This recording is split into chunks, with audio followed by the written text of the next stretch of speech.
BSF এর Krishnanagar sector হেডকোয়ার্টারের পক্ষ থেকে নদিয়ার শান্তিপুরের শরৎ কুমারী গার্লস হাই স্কুলে আজ এক কেরিয়ার কাউন্সেলিং এর আয়োজন হয়।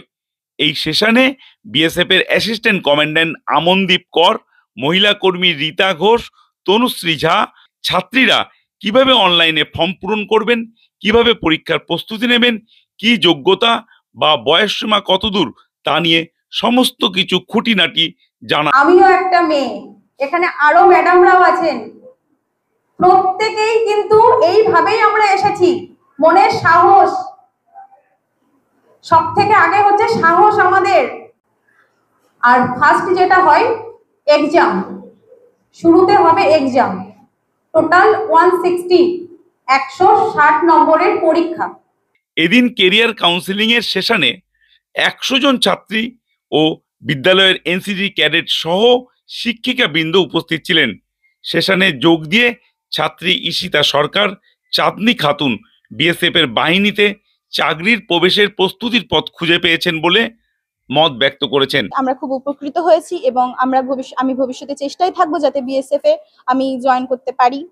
বিএসএফ এর জয়েন করার জন্য যেসব খুঁটিনাটি তথ্য বা ইনফরমেশন আমাদের দরকার ছিল, এগুলো আমরা খুব সহজেই এবং ভালোভাবে আমরা পেয়ে গেছি। অ্যাসিস্ট্যান্ট কমান্ড্যান্ট আমনদীপ কর একান্ত সাক্ষাৎকারে কেরিয়ার কাউন্সেলিং এর উদ্দেশ্য নিয়ে বিস্তারিত জানান। महिला सशक्तिकरण और देश की सेवा के लिए किस तरीके से हमारी जो युवा महिलाएं हैं किस तरीके से ज्वाइन कर सकती हैं, उनके लिए क्या क्या आगे करियर अपॉर्चुनिटीज हैं, उसके ऊपर एक लेक्चर के लिए और एक डिस्कशन सेशन के लिए आए हैं।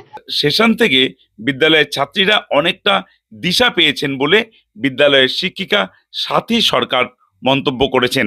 ভীষণভাবে উপকৃত হয়েছে।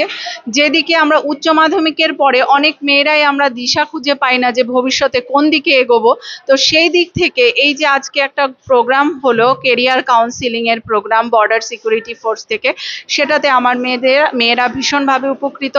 ও আমার দেশের মাটি, তোমার পরে ঠেকাই মাথা। অনুপম মোদক, আকাশবাণী সংবাদ, শান্তিপুর, নদিয়া।